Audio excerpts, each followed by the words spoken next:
Chapter 19. Face to Face in the Forest. For a moment I could see nothing, for the glare of lanterns and torches caught me full in the eyes from the other side of the bridge. But soon the scene grew clear, and it was a strange scene. The bridge was in its place. At the far end of it stood a group of the Duke's servants. 2 or 3 carried the lights which had dazzled me. 3 or 4 held pikes in rest. They were huddled together. Their weapons were protruded before them. Their faces were pale and agitated. To put it plainly, they looked in as arrant a fright as I have seen men look, and they gazed apprehensively at a man who stood in the middle of the bridge, sword in hand. Ribbet Hentzau was in his trousers and shirt. The white linen was stained with blood, but his easy, buoyant pose told me that he was himself either not touched at all or merely scratched.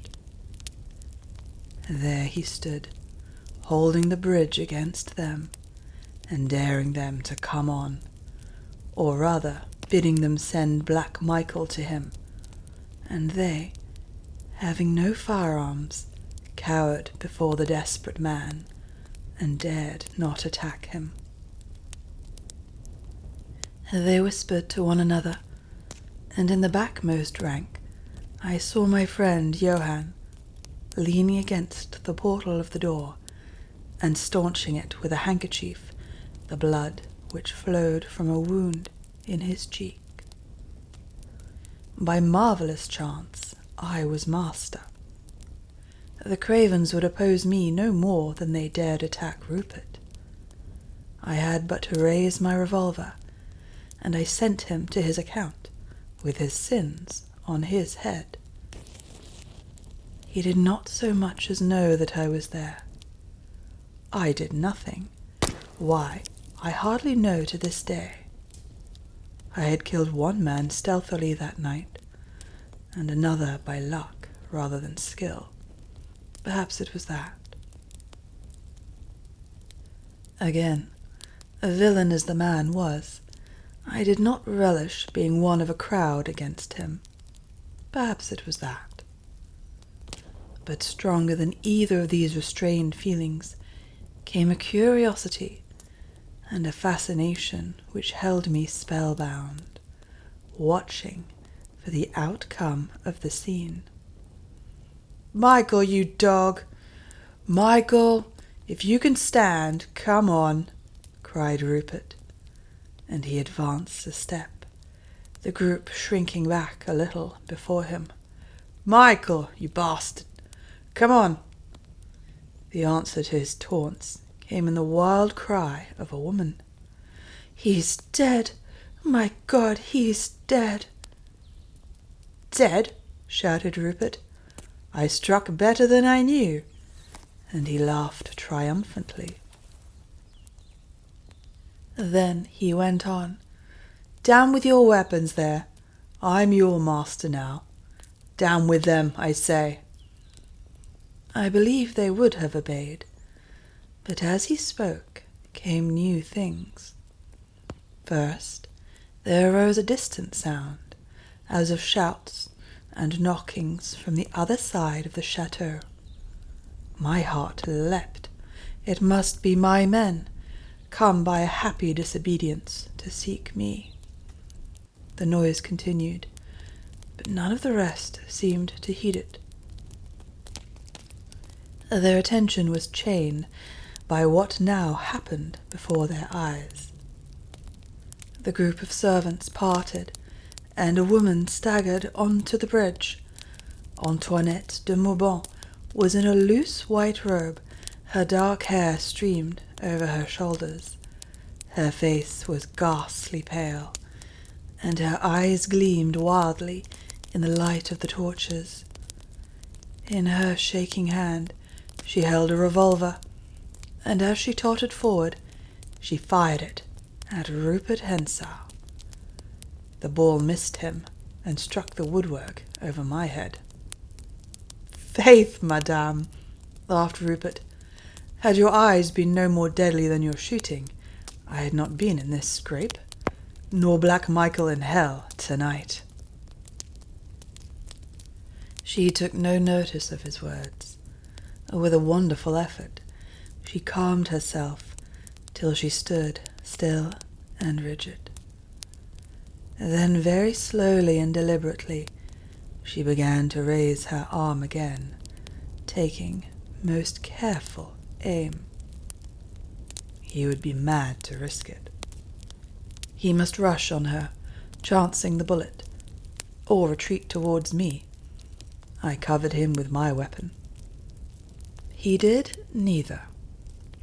Before she had got her aim, he bowed in his most graceful fashion, cried, "I can't kill where I've kissed," and before she or I could stop him, laid his hand on the parapet of the bridge and lightly leapt into the moat. At that very moment, I heard a rush of feet, and a voice I knew, Sapt's, cry, "God, it's the Duke! Dead!" Then I knew that the king needed me no more, and throwing down my revolver, I sprang out on the bridge. There was a cry of wild wonder, "The king!" And then I, like Rupert of Henshaw, sword in hand, vaulted over the parapet, intent on finishing my quarrel with him, where I saw his curly head 15 yards off in the water of the moat. He swam swiftly and easily. I was weary and half crippled with my wounded arm. I could not gain on him. For a time I made no sound, but as we rounded the corner of the old keep, I cried, "Stop, Rupert, stop." I saw him look over his shoulder, but he swam on. He was under the bank now, searching, as I guessed, for a spot that he could climb. I knew there to be none, but there was my rope, which would still be hanging where I had left it. He would come to where it was before I could. Perhaps he would miss it. Perhaps he would find it. And if he drew it up after him, he would get a good start of me. I put forth all my remaining strength and pressed on. At last I began to gain on him, for he, occupied with his search, unconsciously slackened his pace. Ah, he had found it! A low shout of triumph came from him.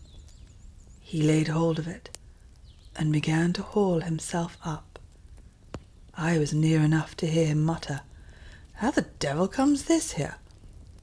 I was at the rope, and he, hanging in mid-air, saw me, but I could not reach him.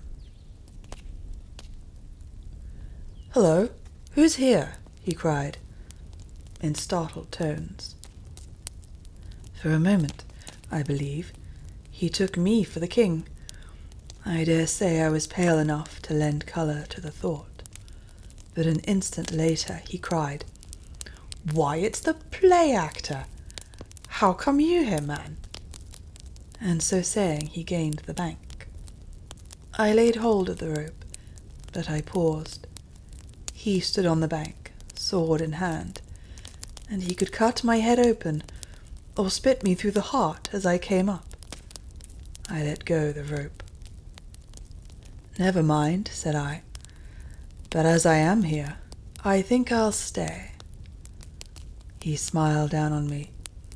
"These women are the deuce," he began, when suddenly the great bell of the castle started to ring furiously, and a loud shout reached us from the moat. Rupert smiled again, and waved his hand to me. "I should like a turn with you, but it's a little too hot," said he, and he disappeared from above me. In an instant, without thinking of danger, I laid my hand to the rope. I was up. I saw him 30 yards off, running like a deer towards the shelter of the forest. For once, Rupert Hensau had chosen discretion for his part. I laid my feet to the ground and rushed after him, calling to him to stand. He would not. Unwounded and vigorous, he gained on me at every step. But forgetting everything in the world except him and my thirst for his blood, I pressed on. And soon the deep shades of the forest of Zenda engulfed us both, pursued and pursuer. It was 3 o'clock now, and day was dawning. I was on a long, straight grass avenue, and 100 yards ahead ran young Rupert, his curls waving in the fresh breeze. I was weary and panting. He looked over his shoulder and waved his hand again to me. He was mocking me, for he saw he had the pace of me. I was forced to pause for breath. A moment later, Rupert turned sharply to the right and was lost from my sight. I thought all was over, and in deep vexation sank on the ground. But I was up again directly, for a scream rang through the forest, a woman's scream. Putting forth the last of my strength, I ran to the place where he had turned out of my sight, and turning also I saw him again. But alas, I could not touch him. He was in the act of lifting a girl down from her horse. Doubtless it was her scream that I heard. She looked like a small farmer's or peasant's daughter, and she carried a basket on her arm. Probably she was on her way to the early market at Zenda. Her horse was a stout, well-shaped animal. Master Rupert lifted her down amid her shrieks. The sight of him frightened her, but he treated her gently, laughed, kissed her, and gave her money.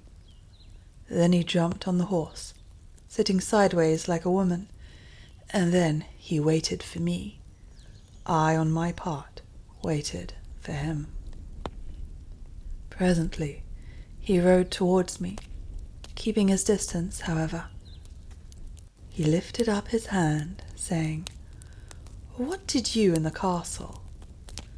"I killed 3 of your friends," said I. "What? You got to the cells?" "Yes." "And the king?" "He was hurt by Detchard before I killed Detchard, but I pray that he lives." "You fool," said Rupert pleasantly. "One thing more I did." "And what's that?" "I spared your life. I was behind you on the bridge, with a revolver in my hand." "No. Faith, I was between 2 fires." "Get off your horse," I cried, "and fight like a man." "Before a lady?" said he, pointing to the girl. "Fie, your majesty." Then in my rage, hardly knowing what I did, I rushed at him.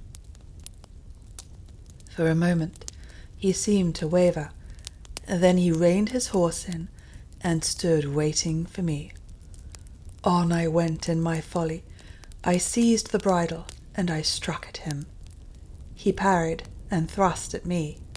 I fell back a pace and rushed at him again, and this time I reached his face and laid his cheek open, and darted back almost before he could strike me. He seemed almost dazed at the fierceness of my attack. Otherwise, I think he must have killed me. I sank on my knee, panting, expecting him to ride at me, and so he would have done, and then and there, I doubt not, one or both of us would have died. But at that moment there came a shout from behind us, and looking round, I saw just at the turn of the avenue a man on a horse. He was riding hard, and he carried a revolver in his hand. It was Fritz von Tarlenheim, my faithful friend. Rupert saw him and knew that the game was up. He checked his rush at me and flung his leg over the saddle, but yet for just a moment he waited. Leaning forward, he tossed his hair off his forehead and smiled and said, "Au revoir, Rudolf Rassendel." Then, with his cheek streaming blood, but his lips laughing and his body swaying with ease and grace, he bowed to me, and he bowed to the farm girl, who had drawn near in trembling fascination. And he waved his hand to Fritz, who was just within range, and let fly a shot at him. The ball came nigh doing its work, for it struck the sword he held, and he dropped the sword with an oath, wringing his fingers, and clapped his heels hard on the horse's belly, and rode away at a gallop. And I watched him go down the long avenue, riding as though he rode for his pleasure, and singing as he went, for all there was that gash in his cheek. Once again he turned to wave his hand, and then the gloom of thickets swallowed him, and he was lost from our sight. Thus he vanished, reckless and wary, graceful and graceless, handsome, debonair, vile, and unconquered. And I flung my sword passionately on the ground, and cried to Fritz to ride after him. But Fritz stopped his horse, and leapt down and ran to me, and knelt, putting his arm about me. And indeed it was time, for the wound that Detcherd had given me was broken forth afresh, and my blood was staining the ground. "Then give me the horse," I cried, staggering to my feet and throwing his arms off me.